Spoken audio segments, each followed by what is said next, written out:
Perfect.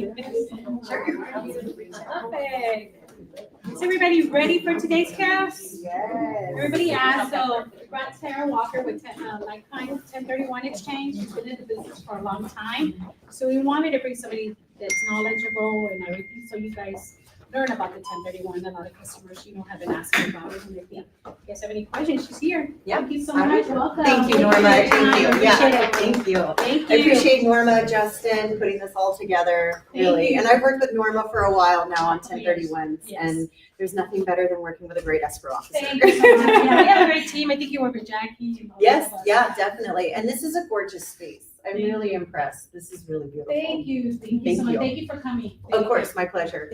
Yep, so my name's Tera, and I do 1031 exchanges. I love them. I wholeheartedly believe in the 1031 exchange for investors who invest in real estate. And it's funny, I was just on the phone with my brother driving over here, and he's even asking questions about what is he gonna do with his farm and this extra back property? How do I defer the taxes on it? And we had a 40-minute conversation on that one. So I thoroughly enjoy it. I have handouts for all of you, and that way you can keep it as a reference point when you're looking back, going back over our conversation today. So we're gonna go over the talking points. There's 3 of them. We're gonna go over who and what qualifies for the 1031 exchange. So who as in the taxpayer exchanger, and then what as in their property. We'll go through the step-by-step process for the 1031 exchange, and then we'll hit the important things, avoiding the red flags. And that is probably where a lot of questions are gonna come up. So I wanna keep it brief on these 3 points, but on that 3rd one, open it up to your questions, because I think that's where we're gonna have more dialogue and get into the nitty-gritty of the 1031. So the first step, qualifying for the 1031. Who qualifies? The who is the taxpayer. Because this is a tax program, we go off of the taxpayer.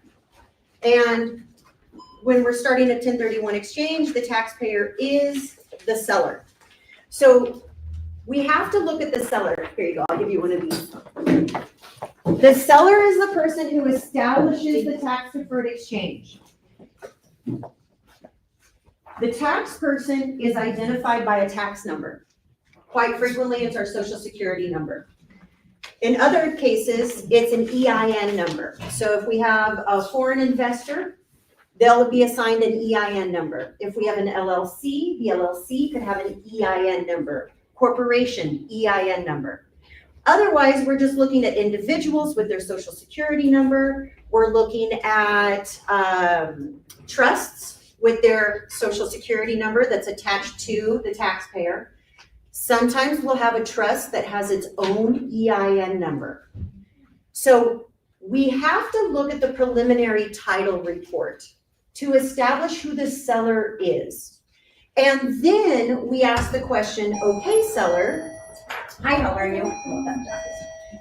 We have to ask the taxpayer, okay, taxpayer, we see your name here on the preliminary title report.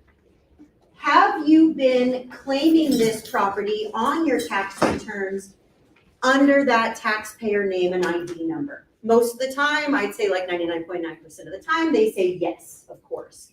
Wonderful. So that means we need to make sure that when they purchase their next investment property using their sale proceeds, that they're the same taxpayer and the same taxpayer ID throughout. So from the sale to the purchase, same taxpayer ID number is getting used. That's how the IRS tracks it. And later on when we hit the red flags, if we have a change in that taxpayer ID number, that's going to raise a major flag on their tax returns, which could give cause to a tax CPA or a tax auditor looking at their tax returns to say, wait a minute, this is the wrong taxpayer ID number. And they will null and void the exchange. The person will be on the hook for back taxes, and it's not a pretty sight. So yes, absolutely. So we want that taxpayer The who to stay the same from the sale through the purchase. The other thing that is going to qualify that person for the exchange is if they have claimed it on their tax returns for the gold star standard of 2 years or 2 tax cycles, whichever comes first. People will ask, can I exchange a property after only having owned it for 6 months? That's a red flag, which we're gonna hit on the third slide. That is a big red flag. And there are reasons why you can do it, but you and your CPA better have it in your back pocket as to a good reason why when the IRS officer comes asking. So the gold star standard, the way we're gonna guarantee the IRS is off of your client's back is if they have claimed their sale property for 2 years or 2 tax cycles, whichever comes first, as an investment property. We have to make sure that the what is real estate. It keeps you guessing. Okay. It has to make sure that it's real estate. We have to make sure it's an investment property. And we have to make sure that it's equal in price from what they're selling. And we can talk more about that when we get to the red flags. So the who is the taxpayer/seller with their tax ID number. We need to make sure that they have retained the sale property for a minimum of 2 years, and their intent is to hold the purchase property for a minimum of 2 years. You add those together, 2 on the sale side, 2 on the purchase side, it equals 4 years. That's what the IRS wants. They created this tax deferred program for long-term real estate investors. They did not create this program for flippers. If you've got people who are flippers and they're selling something that they just bought and they zhooshed it up a little bit and they're gonna buy another one and they're gonna zhoosh that up really quick and sell it again and then they're gonna zhoosh that next one up, that's not what the 1031 exchange is for. If the IRS sees a pattern like this, they'll come knocking on the tax return and they'll audit. So, not a program for flippers. This is a program for long-term real estate investors, and long-term is deemed 4 years. It's a bookend. 2 years on the sale hold time, 2 years on the purchase side. Okay. And of course, for the property, we want it to be real estate. Can't be anything mobile. Can't be a boat, used to be in the old days. Can't be a plane, used to be in the old days. Can't be a mobile home. It used to be in the old days. Not anymore. Anything that's mobile that you can pick up and that's what you're selling does not qualify for the 1031 exchange. If the mobile home is on land that is land leased for 55-year minimum land lease, and they're selling or buying the land and the mobile home on top, that will qualify. But if they're just going for the little mobile piece, that won't. And if there's an under 55-year lease time, that won't qualify. Okay, the process of the 1031. Once we know that the taxpayer's ID number is going to stay the same from the sale to the purchase, and we know that they have retained that property for a good gold star standard of 2 years, and their intention is to hold the purchase property for a gold star standard of 2 years, we are ready. We are ready to connect escrow with the exchanger and with the exchange company.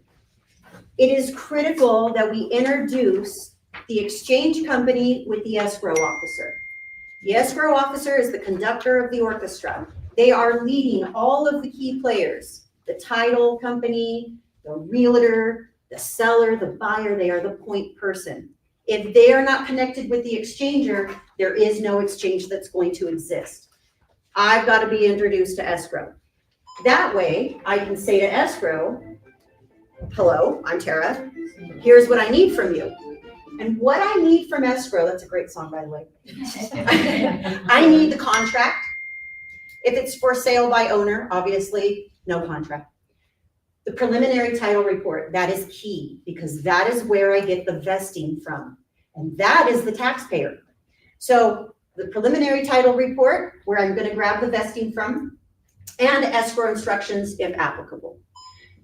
Once I have those 3 key documents, On my side, on the exchange company side, I'm going to prepare the exchange for the sale. I'm going to pull all the key important information off. I'm going to enter it into the system, and it's going to output the exchange documents. All exchange companies throughout the United States must have the following documents for a sale for their output. An exchange company must output what's called an exchange agreement. It's usually lengthy, and it is something that goes over the rules and the regulations of the exchange. And we expect the exchanger to read it. They usually don't. So that's usually my job on the phone, is to explain to them what the 11 to 12 page agreement is. The other two documents on the sales side are going to be the same that you see on the purchase side. It's called an exchange contract, and it's called an exchange notification. The contract is simply, hey seller, we are going to be selling this in your name under like-kind 1031 exchange, or whatever exchange company they're using. The notification is something by law that has to go to not only the seller, but has to go to the buyer. The buyer has to know that the seller is engaging in a 1031 exchange. The buyer can opt to sign it or not sign it. That's okay, as long as we've at least notified them that there is an exchange that is occurring. Now, the IRS wants you as realtors or escrow officers, doesn't matter which party, but they do want one of the two parties to somewhere in the contract or the escrow instructions to notate that this is an exchange. Is the IRS going to come knocking and looking for it? No. So if accidentally a realtor forgets to put that in a contract, and if an escrow officer accidentally forgets to put that in the escrow instructions, it's okay. Why is it okay? Because we as the exchange company send out an exchange notification anyway. So we're covering all bases here. There is a nice little thing on Google that you can type in, real estate contract 1031 language. And it will give you a bunch of examples of one sentence samples that you can throw into your contract or your escrow instructions. It's not rocket science. It's very, very simple. And Google has all different versions that you can use on your real estate contract, addendum, amendment, or escrow instructions. Very easy. One sentence. And now we're on a pretty picture. I love that. That's a nice picture. So that is the nice connection that occurs. Yes. Can you please repeat it again? Yes, absolutely. Real estate, for the Google. Yeah, for the Google real estate 1031 exchange statement. Yeah. It'll give you examples like seller is doing a 1031 exchange at no cost to the buyer. I mean, it's as simple as that. And then if you happen to not put that into the contract amendment or addendum, again, we as an exchange company across the nation, we by law have to give a notification to the buyer. We do that through escrow, or in other states through the attorney or through the title office. We give them the sheet via electronic email.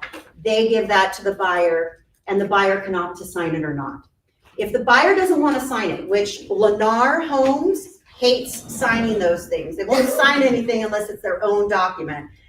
Totally fine. You just email the exchange company back and say, buyer didn't want to sign. What we should be doing as an exchange company is saving that email, placing it in file in case there's ever an audit and documents are requested by the CPA or the taxpayer. Then we put in that little email that said that the buyer didn't want to sign it. Because guess what? The buyer says, I don't want to sign it. That's proof they've been notified. That's it. That's it. So all we need to do is show that somewhere, somehow we notified the buyer, the other party. And it's the exchange company's job to make sure that gets done, because sometimes it's not done on contracts or escrow instructions. Totally fine. Okay, so now we're connected. Now we've got exchange documents. The seller has signed them. We hope the buyer has signed it. If not, that's okay. And now we're ready to close escrow on the sale property. So what happens at that point is escrow is going to wire the sale proceeds to the exchange company, along with final settlement statement, a deed, 593 tax form. There's a little box 10 that gets marked. You don't have to write down these details because any good exchange company is going to give you the little 4 things that they need for the file. So you don't have to remember it. But if you want to know, it's the final settlement statement because that's where we're going to get the close date. That's where we're going to get the official sales price. And that's where we're going to confirm that the funds that got sent to the exchange company are the funds that we received. So final settlement statement's very important. Signed deed. It confirms that the taxpayer was indeed the seller. The 593 tax form. That is something that escrow companies have to fill out. And they mark a little box that's number 10, and number 10 on that form shows that there's a deferred exchange. That releases escrow from taking the California state withholding tax and instead sending all cash proceeds to the exchange account. There will be times where a seller has some credit card bills that they want to pay off, and they're okay taking the tax hit. They'll direct escrow, hey escrow, I want $20,000 out of this sale sent directly to me. Escrow is going to say, okay, but remember, we have to take 3 1/3 for the state of California. So if you really want to net $20,000 into your pocket to pay off your credit card bills, you're going to need to ask for a little bit more because we have to take the California state withholding. And that's perfectly fine. Net proceeds, the net sale proceeds come into the exchange account, and there they sit until the exchanger is ready to identify some properties. Once they identify some properties, we're going to fill out a form on the exchange side. It's the day that they sell their property that's known as day 0. So that close date is day 0. The IRS attaches to the exchange a timeline. So exchangers don't have, years and years to do this. They have only 180 days, which is the equivalent of 6 months. So they need to start moving on this. With the sale date being day 0, they go 180 days out. They must close no later than that 180th day. And if the 180th day falls on a holiday or a weekend, they have to close before. That's how serious the IRS is about this 6-month timeline. On that 6-month timeline, the 180 days, the first 45 days, so that's going to be here, these first 45 days right here, critical time period for the exchanger, they must, by law, identify the potential purchase property. They can identify up to 3. That means they've got to start looking quick, because if they find a property on day 45 and they let me know and I fill out their form and we get it all signed by day 45, and now they open escrow on day, let's just say 46, and now they're into 15 days of that escrow and they get the report back, the inspection report. And it turns out the place is a money pit. And they want to back out because they found out that the seller was lying to them about some serious stuff. And they have every right to back out of that contract. They're past their 45th day. And if they've only identified that one property, that's it. Their exchange is now terminated. We have to give them back their money minus the California state withholding because they only identified one property and they backed out of that escrow because of the inspection report.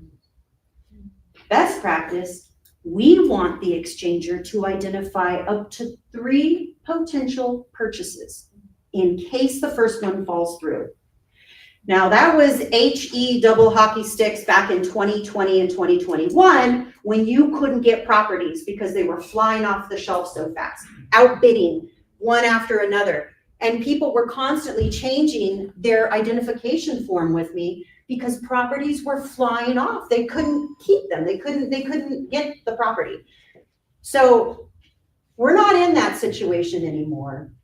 This provides the exchanger plenty of time to identify, get an inspection report, make sure everything's solid on that. And then if that falls through, they have 2 backups that they've identified in the hopes that those have not come off the market. And what I have been seeing is that the backups are not coming off the market. They're sitting. So ideally, identify up to 3 properties.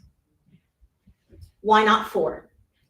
If someone identifies 4 properties or more, they're in a totally different category for identification rules and regulations.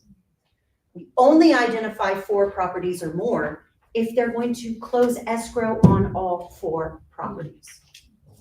Okay, different rules and regulations. Rarely happens. Rarely. Usually most investors are selling a California property and they're buying 2 properties out of state. That's fine. That's under 3 properties, they're golden. I have had one gentleman who sold a property and bought 16 different pieces of land in Adelante or somewhere like that. And that was a nightmare because he had to identify all 16 properties within the first 45 days and make sure nothing happened. He could not go beyond 200% of what he sold for. So a lot more rules and regulations if you have a client who is purchasing more than 3 properties.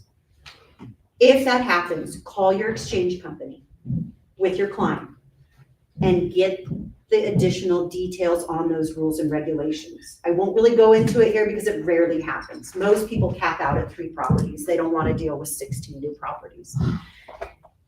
Okay, once your client has identified their properties and it goes into escrow, we're going to rinse and repeat what we did on the sale. We're going to connect them to escrow with the exchange company. Because again, I have to get the contract, prelim, escrow instructions. Again, I have to create the exchange documents. What are the exchange documents? Same ones we had on the sale. Exchange contract, exchange notification. We now have to notify the seller that the buyer is in a 1031 exchange. So it's a repeat of what we went over already in the sale. Easy. Okay. Now we're in escrow on their purchase property.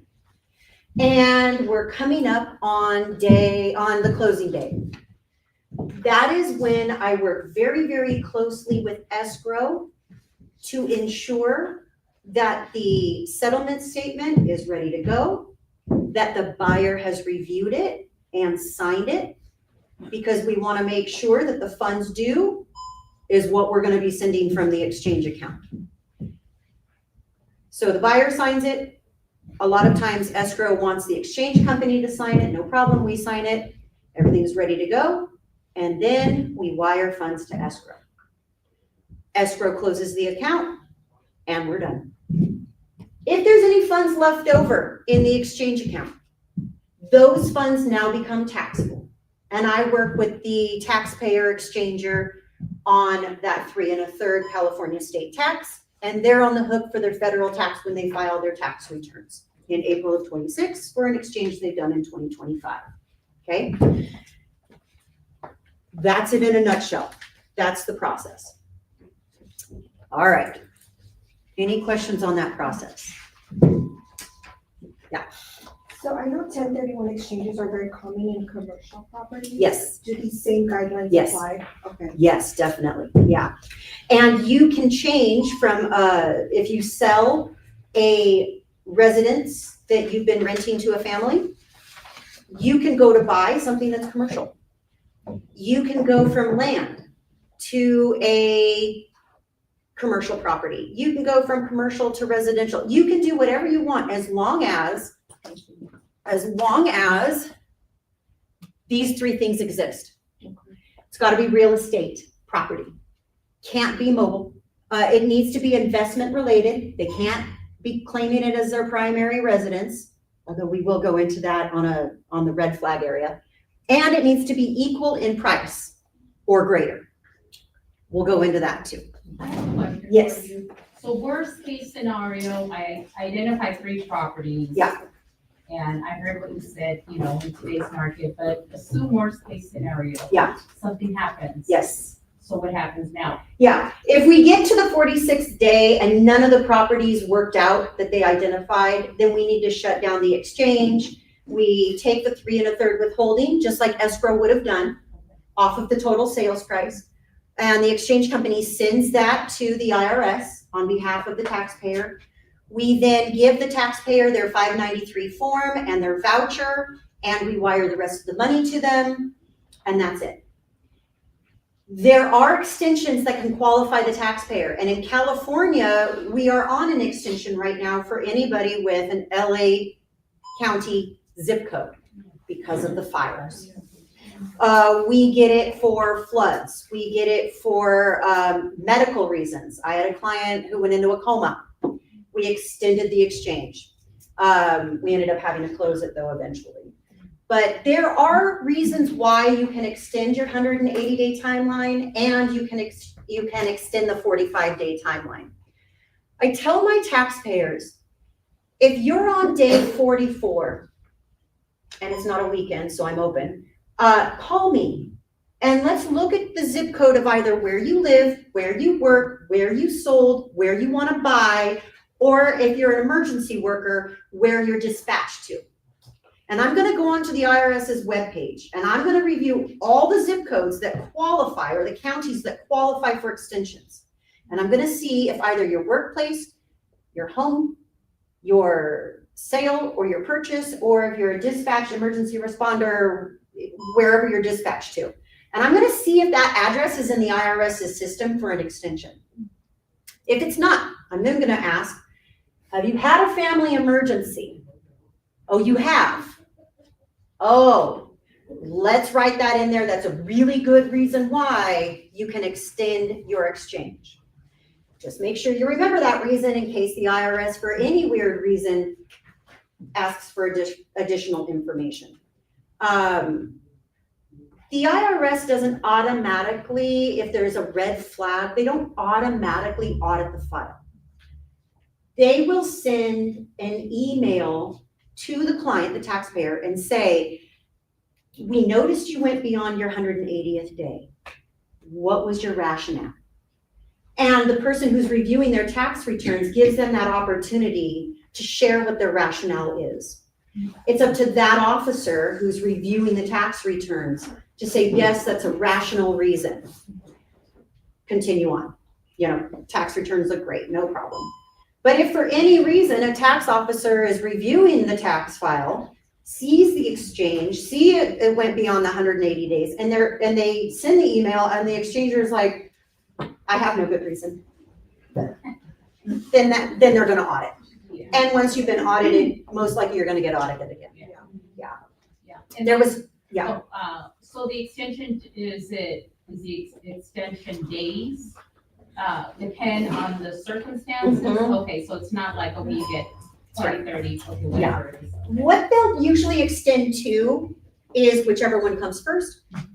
The tax date of April 15th, or the extended time after that, which is like in October or something, so it's all based off of your tax return deadlines, April 15th or the October date. Okay. Yeah. Thank you. Good question. And there was a question back. Yes. Yeah, my question was, just in regards to identifying the property, there's no way you can extend it past the 45 days. You can, if your if you get that zip code that's in one of those things, or you have a really good family emergency. If you have an awful family emergency. It's okay. It would be a really good, Reason, yes, it's a good reason for an awful situation, yeah. Good question. Okay, moving on. Okay, there we go. Now, we're on our last slide. So this is where we really get into the nitty-gritty. if someone goes through an exchange and they file their tax returns and an IRS officer is reviewing their tax returns and they see an exchange on the tax documents, they're gonna flip through, look for supporting documents, awesome, everything's there, and they move on to the next person. We like that. We don't want red flags, okay? Sometimes there will be little red flags. We want to minimize the red flags and we want to keep them very small. There are significant red flags that go up where we just know the exchange is gonna be audited. And that's if we change the taxpayer ID. So maybe everything else was great. They did it on the 45th day. They closed escrow by the 180th day. They did it for the same price that they sold for. Everything's looking great. No red flags except for one. It is a major red flag. It is like a massive red flag that goes up that an IRS officer is not going to ignore. And that is a change in the taxpayer ID. There are smaller flags. And if a small flag goes up, maybe just fine. But if we end up getting like 4 small little flags that go up, it's too many red flags. And now the officer is going to have to do investigation and find out additional information. So how do we reduce the red flags? We want to make sure that our exchanger, our taxpayer, is using the gold star standard of the 4-year hold time. 2 years on the sale, 2 years on the purchase. If we have someone who did not meet that gold star standard and they bought the property in, let's just say, October of 24, and they sell in January of 25. I've had this come across my desk. Sure, they've got it on 24 tax return to show, and sure, they've got a little bit in 2025. It is not enough time. Absolutely not enough time for the IRS. That said, it's a small flag that pops up. If there are no other flags, it is possible that that's going to be perfectly fine. But I tell that client, you need to have a heart-to-heart sit down with your CPA. And you better have a good reason in case you get an email from an IRS officer asking for additional information. What's good evidence then? Why I had to get rid of this property? Good evidence. You are now in a flood zone and you had no idea this property was going to be in a flood zone because you bought it in October and in December down came the rain and now your property is flooded and you've got to get out of this property, and now we're in January of 2025. You've got a very solid reason why you had to get out of this investment property. It's a terrible investment property. It is in flood zone, a newly designated flood zone. That's a good reason, but you need to have it on the ready, you and your CPA, to email that evidence back to the IRS officer. Evidence, you say? Evidence. You need evidence. You can't just say it. So you've got to go into the city report. You've got to grab something that shows that this is a newly designated flood zone. Because if it was an old flood zone, you can't use that as an excuse because it actually pops up in the report that you have to read when you're purchasing the property. My home is in a flood zone. I am well aware of that. I almost didn't buy because of it. Had this been a newly designated one, now I have good reason. Earthquake. There's a devastating earthquake or tsunami or volcano explosion that goes off. That would be Hawaii, I suppose. We don't have anywhere else. Earthquakes, yes. Then we need to make sure that that's on hand in the CPA's office. So for example, if you buy a property in Paso Robles, and Paso Robles is on a fault line, and you buy in October of 24, and there's a major earthquake that happens in December of 24, and now 25 in January, you're selling it because the town is it'll never be the same. Same thing with LA, Palisades, and Alta Loma. Is it Altadena? Same situation there. Fire came through. The community is not what it used to be. This is not a good investment for me anymore. That's solid reason why an investor needs to get rid of their investment property. It's not going to return the yield that they had expected. Sell, get into a new investment property. But by God, don't go selling that one quickly, because now you've established a pattern that the IRS will see on your tax returns, and they will deem you a flipper and they will audit, because an exchange is not for flipping properties. Okay. So that is with the 2-year Gold Star standard on sale and on purchase. Mobile property, massive red flag if the property is something that moves and the lease is under a 5-year lease. If somebody buys a boat, it's a red flag. It's a massive red flag. We don't need any little red flags. One red flag right there on the boat. Not happening. Selling between family members. This one's fun. This one just came up to across my desk. If your seller is selling to their family member and they are selling below market value to their family member, and maybe they're giving them some equity too. Massive red flag. The IRS deems it as that buyer being an extension of the seller, and they will audit the file. So you've got to sell it fair market to your family member.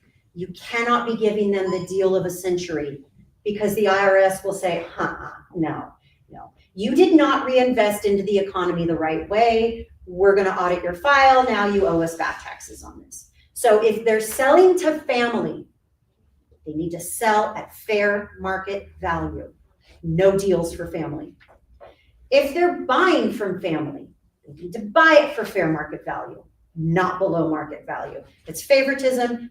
IRS deems it as an extension of the taxpayer. They're going to audit the file. Yeah.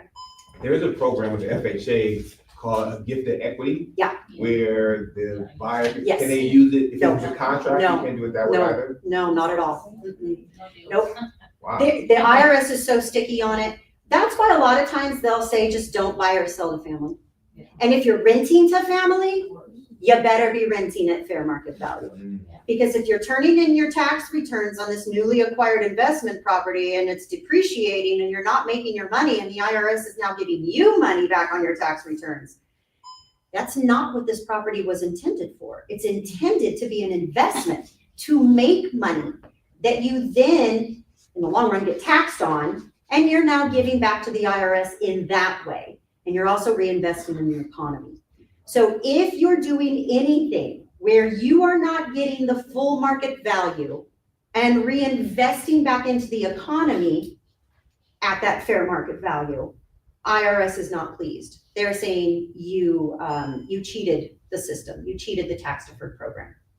So you have to be very careful about that, especially if you're renting to family. If you have any sellers that are looking at doing this as their purpose to help their mother out or their children out who have a new baby, and they just don't want that cost to be a burden on their children, and they have the ample funds to buy the home, they need to be really, really careful. They've got to show they're renting it for fair market value, selling it for fair market value, buying it at fair market value when family is involved, especially if they have the same last name. Let's see, vesting changes. Tax ID number, right? I mean, that's what we first started talking about. Taxpayer ID number established in the sale must be the same taxpayer ID number used at the purchase. And that's great for people who are selling out of a trust and their lender won't lend to a trust. So they have to take it in their individual name, and then once they close, they deed it into their trust. Totally fine, as long as they're the same taxpayer that's on that trust. If the trust has an EIN number, We're talking one of those larger trusts where there's multiple trustees and they're not, a grandkid here, another grandkid over there, the auntie and the uncle and the daughter and no. That trust has its own tax ID number, which means everybody under that trust has to agree on the next investment property for that trust. Yeah.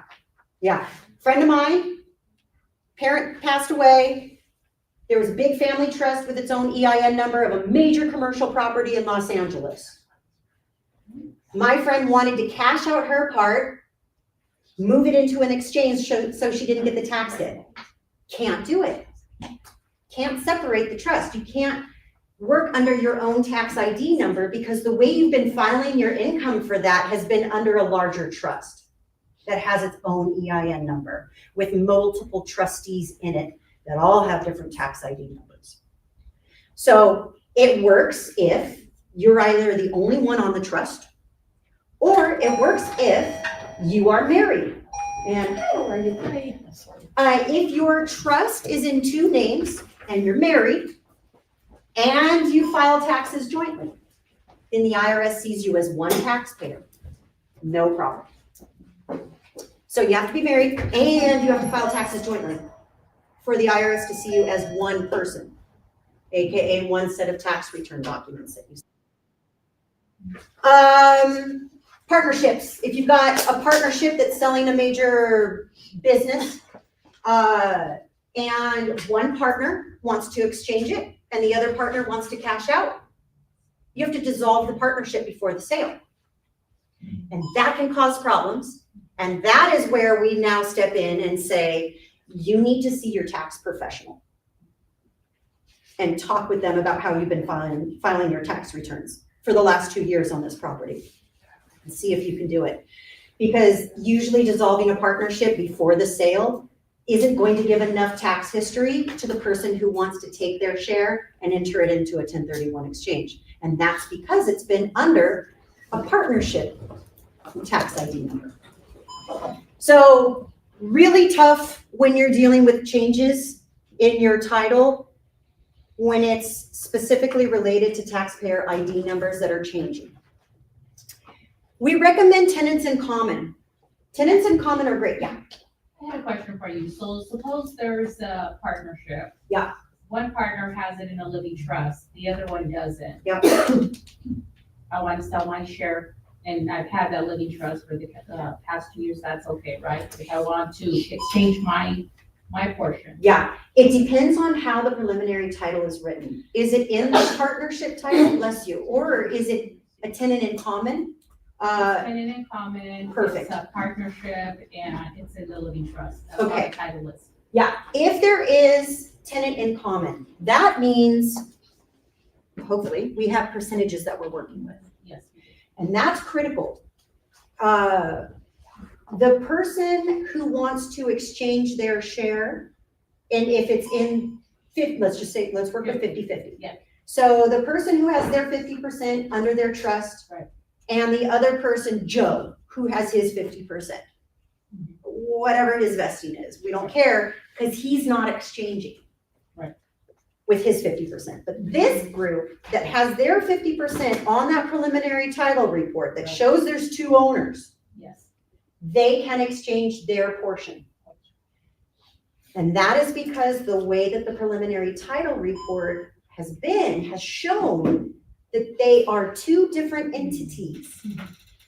But if that prelim only had one entity on it, and it's a partnership, and one partner wants to exchange and one partner doesn't, we're in trouble. At that point, they have to dissolve the partnership because one wants to go one way and one wants to go another. And I've seen that when there's disgruntled partners. Yeah, and they want to dissolve their partnership because they hate each other now. So that's when you have to tell that person in the dissolved partnership, you've got to see your CPA.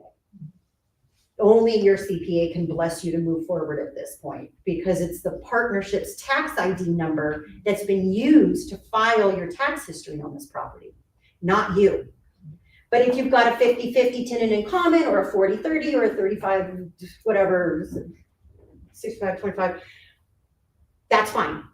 Because your title is still intact on that preliminary title report showing that you own some of it. And then there's another person on that title that shows they own some of it. And that's okay, there's a split, it's very clean. Even if you have like 4 people on title, 25, 25, 25, 25, and your 25% you want to go to an exchange, but nobody else does, it's okay as long as the prelim title shows that you've had 4 different parties on this property. That's okay, yeah, good question.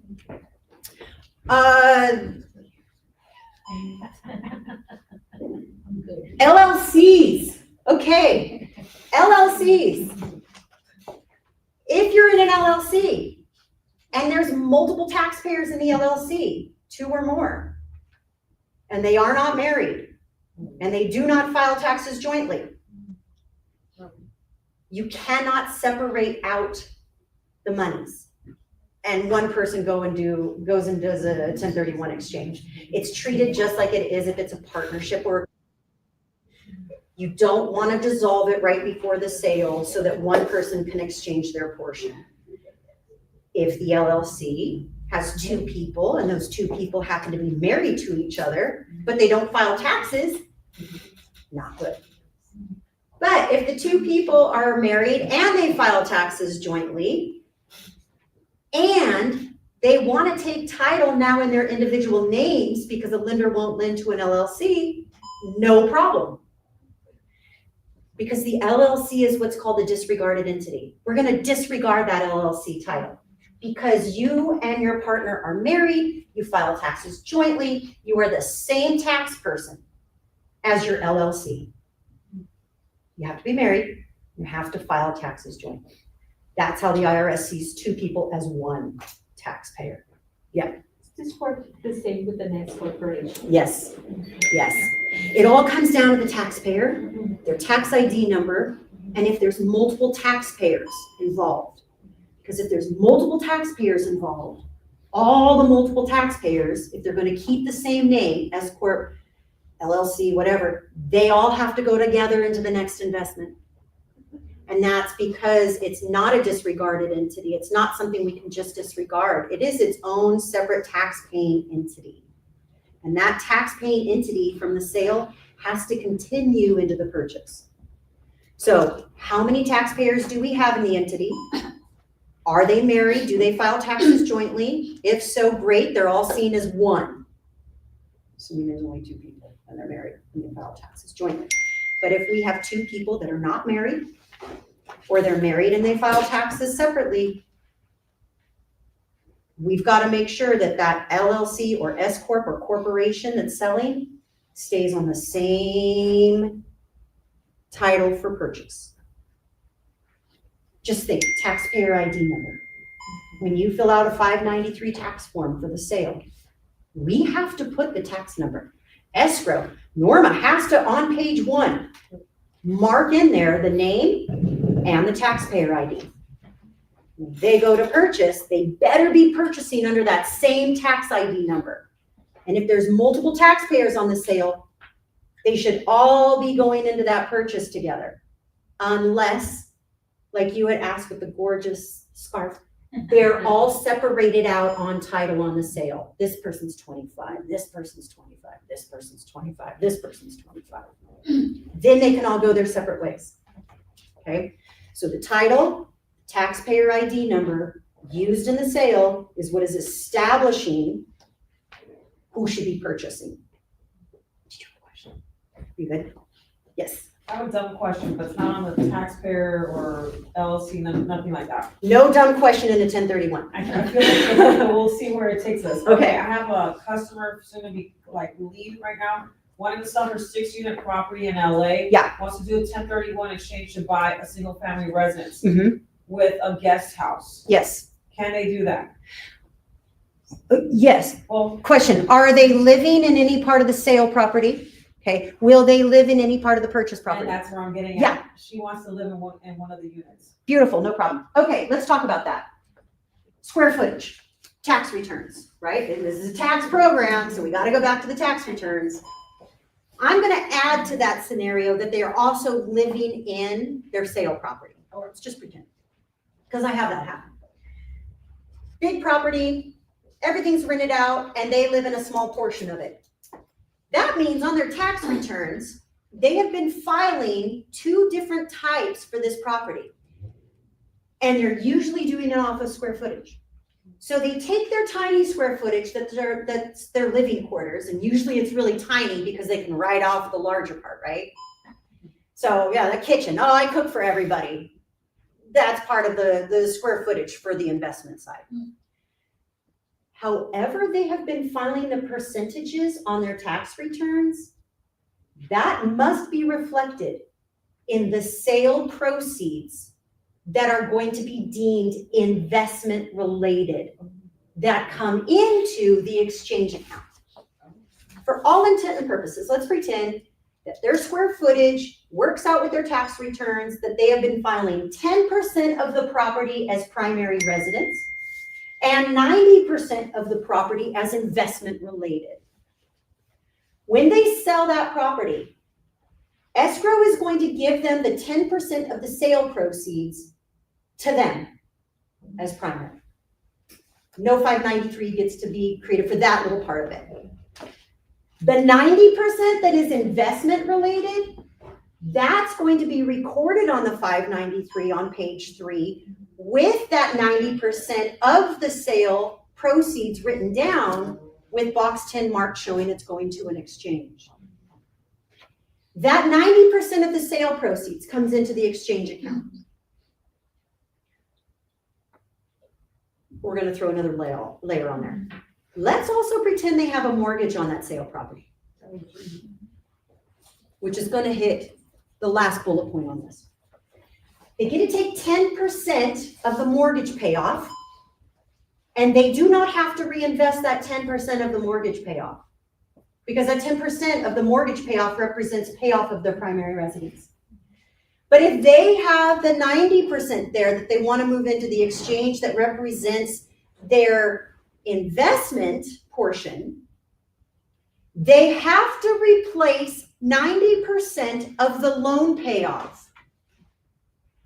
That means they need to take out, let's just pretend for a number's sake, the loan payoff was $500,000 after the 10% was calculated.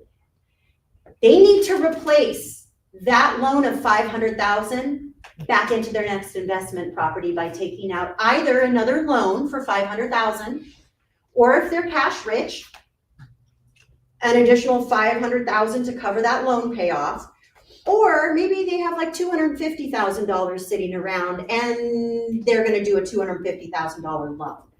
Those two together equal $500,000 that represents the 90% of the mortgage that paid off. What I'm talking about is mortgage boot. This makes me sweat. Oh, the mortgage boot. I'm gonna take this. Oh, sorry, I'm sweating. So mortgage boot, which is, okay, so let's continue on your scenario. So now they want to purchase.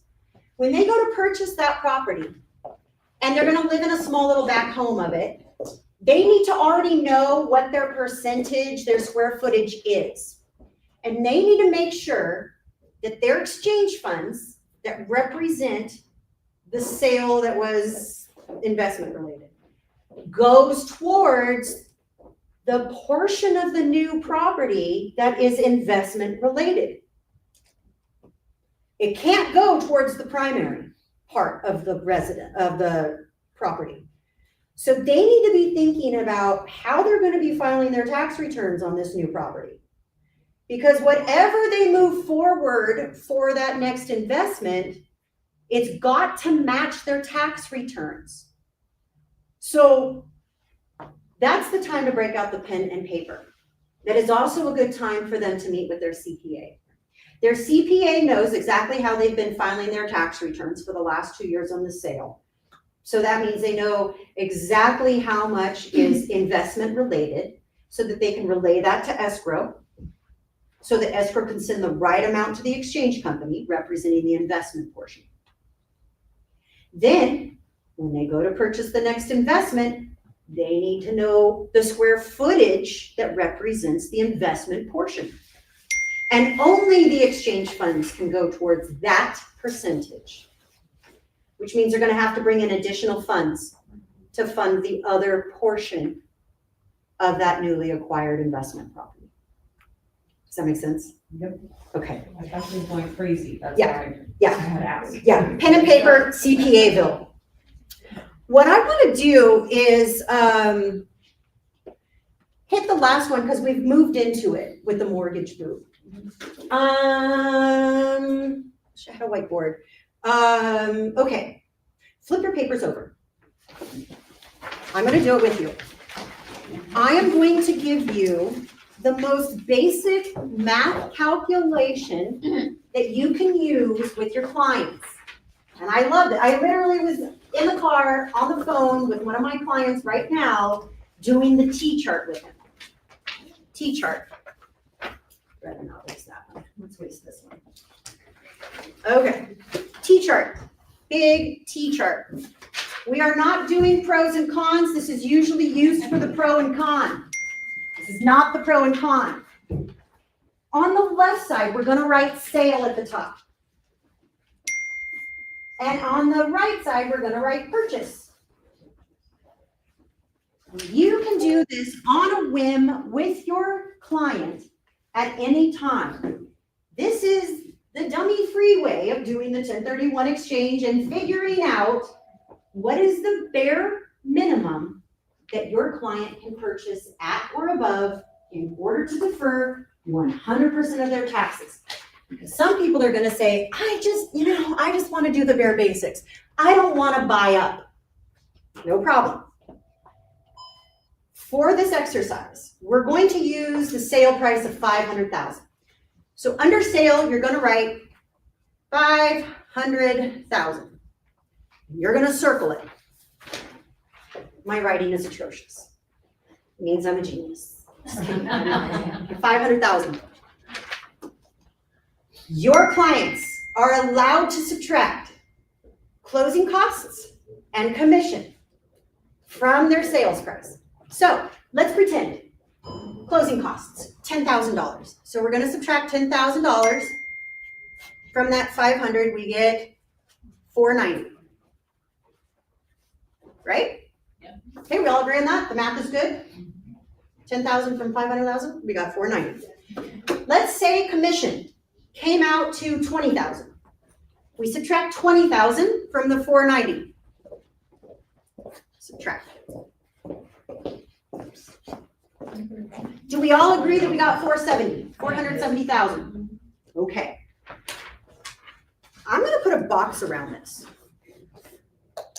And I'm going to write this price over into the purchase side at the top, because that is our new goal, that we must purchase at or above in order to defer all taxes.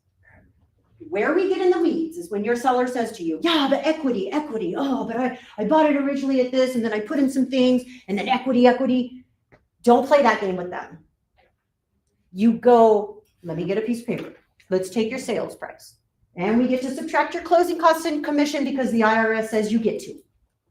Now you've got 470 as your new goal purchase price. That is the least amount that you can go for. If your client buys anything less than $470,000, they're going to get taxed when they file their tax returns in April of 26.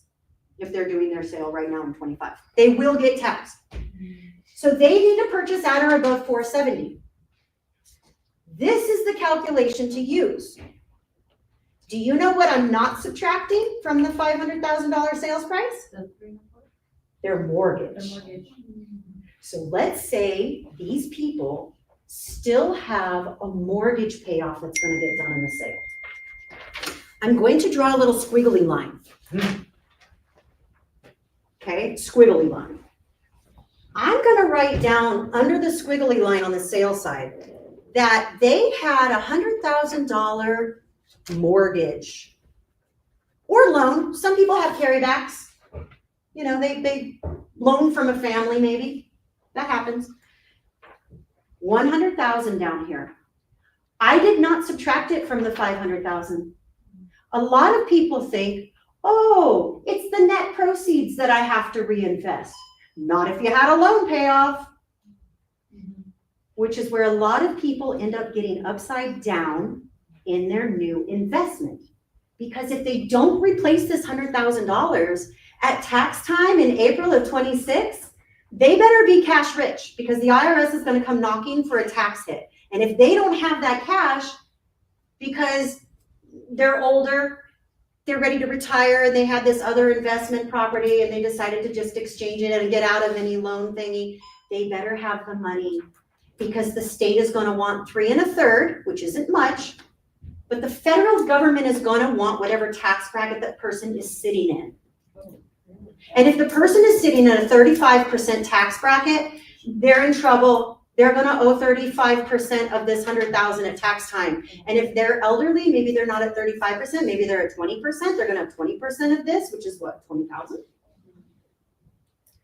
Come on, our elderly people don't have $20,000 sitting around, and now they're going to have to owe the IRS and get on a payment plan. And now they're ticked off, and their kids are ticked off, and their kids are calling, why did you let my mother do this? Now, this doesn't happen with me. I do a lot of teaching in this area for people. That's why I was on the phone for a long time with a gentleman in car. So here's what we need to do. We've put the 470 at the top.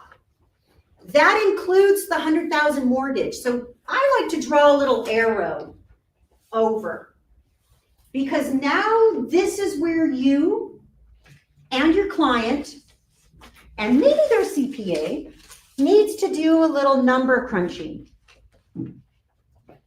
They need to figure out, am I going to take out another loan on the next investment property? Do I have cash sitting in something else I could cash out, where I don't have to take out 100,000? Now you're going to do the math with them. Let's just say they can only get approved for $50,000 loan. Okay, under the wavy line on the purchase side, where we've drawn the little arrow across from the 100,000, we're going to write 50,000. They are only replacing 50,000 of their loan. They need to bring in more cash to supplement it. If they don't, they're going to have a mortgage boot of $50,000. That's a lot better than 100,000 though, okay? But this is where you can play around with them and say, well, maybe you could get a loan for 20,000.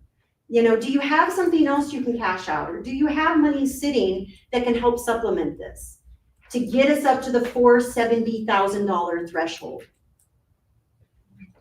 Because they're not gonna have enough cash in their exchange to get them up to replace that loan payoff. Now, here's the silly, funny way that I like to describe what these boots are in a 1030. Raise your hand if you have heard of a boot when somebody talks about 1031s. Yeah, that's dangerous. You want to know about the boot. Okay. Ladies and gentlemen, when we go shopping for shoes and we need a pair of awesome boots, do we just go in and buy one right side boot? No, it's a pair. We get a right side and a left side. In a 1031 exchange, there are 2 types of boots. It is a pair of boots. One is a cash boot. One is a mortgage boot. The one that most people are familiar with is a cash boot. That means if there's any cash left over in the exchange that didn't go towards the purchase, it becomes taxable. Cash boot. Mortgage boot is if they don't replace the mortgage payoff back into the next investment property. That's a mortgage boot. We want to avoid getting kicked in the tuchus by the boots. We do not want to get kicked in the butt by the boots. So we want to avoid the boots. To avoid the pair of boots, we want to exhaust all of the cash in their exchange. We want them to use it all up on their purchases. Any cash left behind is a cash boot. and becomes taxable. The loan or the mortgage boot. We want to avoid the mortgage boot. We avoid the mortgage boot by replacing the loan payoff with a new loan. If there's any loan left over that didn't get reinvested, that's a mortgage boot. So you can see if someone leaves a little bit of cash and they don't replace the mortgage boot, they're gonna get kicked in the butt by two boots, cash boot and a mortgage boot. It's going to probably mean they're upside down and they're gonna owe the IRS a lot of money and they're not gonna have the cash to pay the IRS and now they're gonna get on a payment plan. Heavy consequence for not keeping in mind the pair of boots that can come back and kick you in the behind. So exhaust the cash so there's no cash left for the government to get their little paws on, and replace the mortgage payoff by taking out a new mortgage for the same or greater. How can you guarantee your client a tax-free exchange? You can guarantee it to them if they sold for $500,000 and they buy for $500,000. That is the only way you can guarantee it. Or if they sell for $500,000 and they buy for something at like $510,000. Great, IRS loves them. You know why? They didn't take a penny on that sale. Not one penny. And if they're buying for more, the government is licking their little boots for them saying, congratulations, not only did you buy for equal, but now you bought for more, so you invested more into our economy. We love you. No taxes. No tax free. That's the way they see it, right? That's it. That's it. The easiest closed case job for an IRS officer, when you get in a tax return that has an exchange, you look at the sale, you look at the 593, you look at the purchase price, and you move on. On to the next taxpayer. Because you sold for $500,000, you bought for $500,000. You made nothing. Yeah. In fact, you had to put in extra money because we know you had closing costs, you had a commission, so you probably got in about $470,000. That means you probably put in about $30,000 of your own money that's just sitting around somewhere. We love you. We will not take any taxes from you. So, only way to guarantee your client a 100% guaranteed tax deferred exchange is whatever you sell for, you buy at or above. Oh, you want to buy for a little bit less? You're only allowed to subtract commission and closing costs. That's it. Yeah, but that's not the cash that's going to come. I'm going to get less cash because $100,000 is going to go pay off my mortgage. Yeah, you need to take out another mortgage for that $100,000 or more. Otherwise, the IRS just saw that you had some debt paid off. They want their cut. Didn't go in your pocket. You didn't get to go shopping. I know. Why are they taking that money? It went to pay off a mortgage debt. Yeah, it paid off debt. You're debt free. IRS hates that. Our government hates that. We want you in debt. Have you seen all the commercials? Buy now, buy now. Question, Tara. Yeah. On a free and clear property. Yeah. So it's better for them to take out a loan before they sell it, so they can just exchange the whatever they have left over, or no? No, if it's free and clear, so it's $500,000, there is no loan payoff. We get to subtract the closing costs and commission, which ends up at $470, and $470, I mean after fee, right? $470 comes into the exchange account. Just exhaust the cash. There was no loan to worry about. Just use up all your cash. If you use your cash, there's nothing for them to take from you. Which is why we're allowed to subtract the closing costs and commission. Like the exchange fee that we take of $850. Yeah. We take that once their funds are in their exchange account. That chips down at that money. That's good. We want to chip away at the money in their exchange. So the goal, use all your money on the next investment property.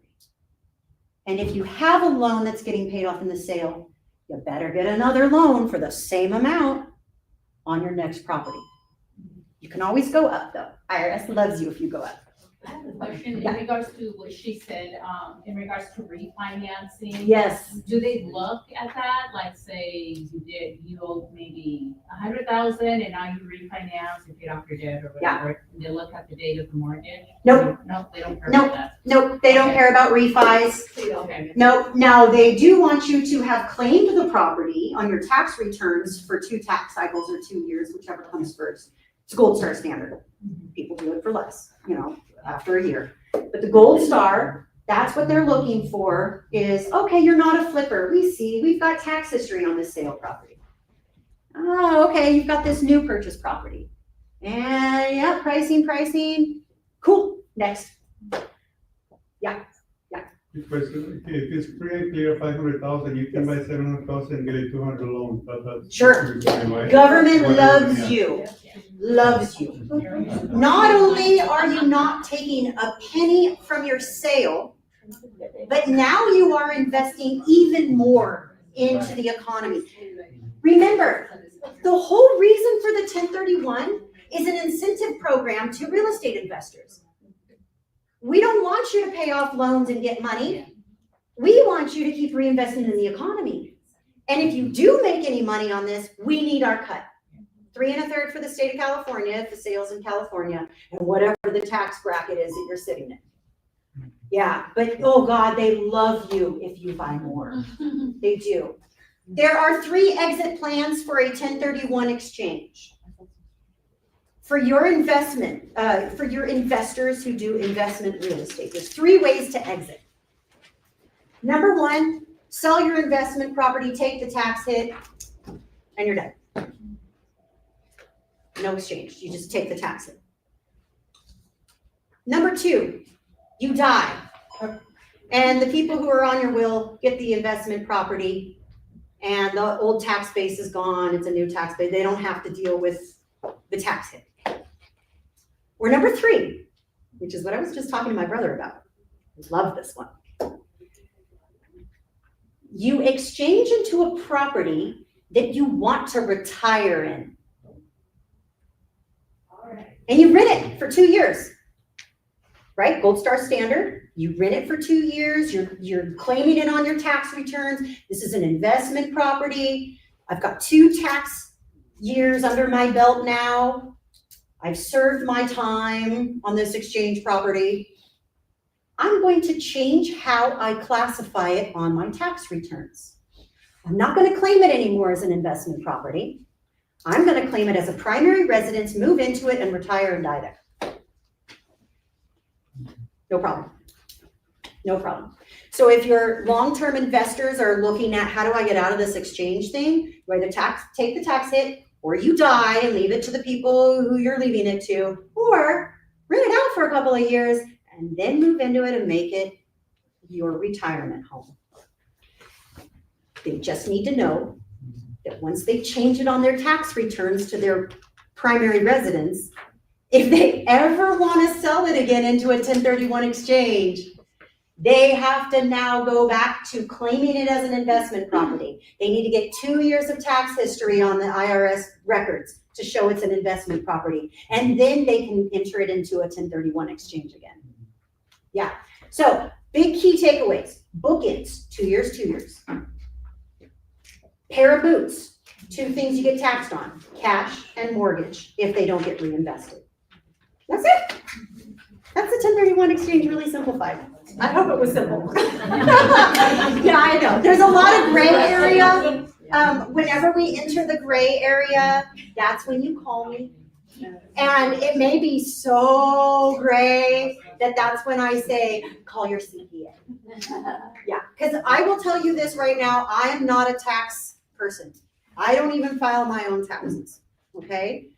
But I am a professional in the 1031 exchange. So I can advise on the 1031 exchange, but I know exactly where to cut the line and tell the client, you're in CPA territory now. I can't help you. And I've done conference calls with the client and their CPA and their realtor. No problem. I have no problem doing that. Those are always really great because I learn a little bit each time I talk with a CPA. So, any other questions that you may have? Pretty good? Good. Okay, thank you so much for your time. I really do appreciate all of you for wanting to learn about this, because it helps our people. It helps our clients. So, okay, I have